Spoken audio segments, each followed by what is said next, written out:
नमस्कार दर्शकों, आप सोच रहे होंगे कि भारत की संसद पर हमले की असल वजह क्या है।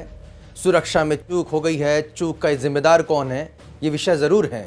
सुरक्षा में चूक ज़रूर हुई है, लेकिन असली वजह क्या है इस पूरे हमले की, जानेंगे तो आप चौंक जाएंगे। जी हाँ, भारत की संसद पे हमले के पीछे बड़ी वजह है भारत की तरक्की। भारत की बढ़ती ताकत से भारत के दुश्मन परेशान हैं और यही वजह है कि भारत में जो लगातार जो विदेशी निवेश बढ़ रहा है, बड़ी बड़ी कंपनियां यहां पर इन्वेस्टमेंट के लिए आ रही हैं, उन्हें रोकने के लिए और उन्हें यह जताने के लिए कि देखिए भाई, जब ये लोग अपनी संसद भवन की सुरक्षा नहीं कर पाते हैं तो आपके माल की और आपके इन्वेस्टमेंट की सुरक्षा कैसे कर पाएंगे।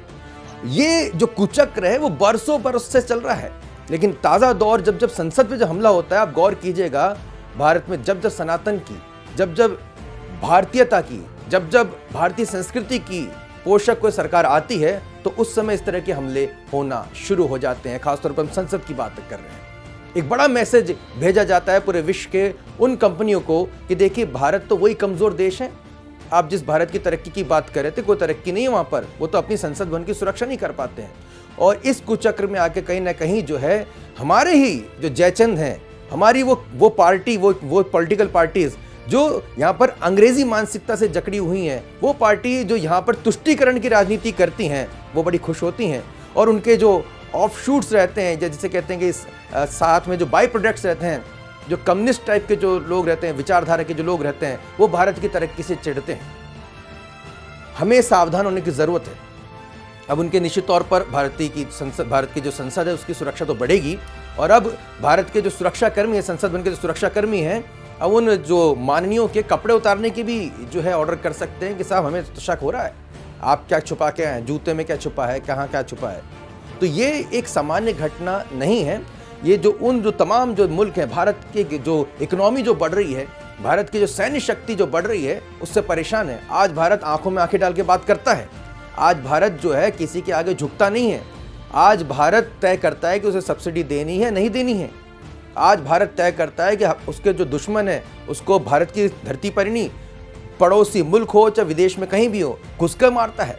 भारत का जो बढ़ता कद है, जो तमाम जो आप पिछले समय से देख रहे हैं, उससे पूरे विश्व के वो तमाम जो ताकतवर मुल्क हैं वो घबराए हुए हैं और अपने वो तनख्वाह पे जो पाल रखे हैं हमारे देश में जयचंद, उन्हें अब वो फ़ोन कर रहे हैं, उन्हें अब कह रहे हैं कि भाई, किस बात की तनख्वाह ले रहे हो, हरकत करो, भारत में अराजकता फैलाओ, भारत में ये इस तरह जो तस्वीरें पेश करो। ये आपको समझना होगा कि असल वजह क्या है, मकसद क्या है, क्या मैसेज है। 42 साल की जो महिला है वो आके जय नारे लगा रही है।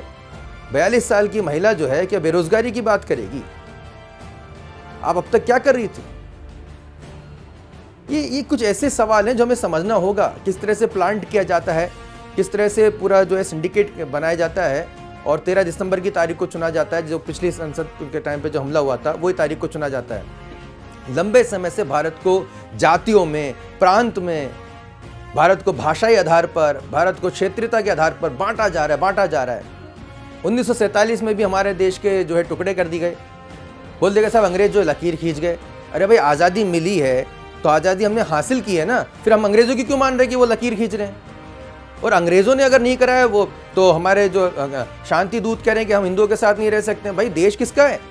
ये तमाम पहलू आपको समझने होंगे और सतर्क रहना होगा। और इस वक्त हमें एक भारतीय होने के नाते, एक सनातनी होने के नाते एकजुट होना होगा, तभी हम इस पूरे कुचक्र का सामना कर सकेंगे। जय हिंद दोस्तों।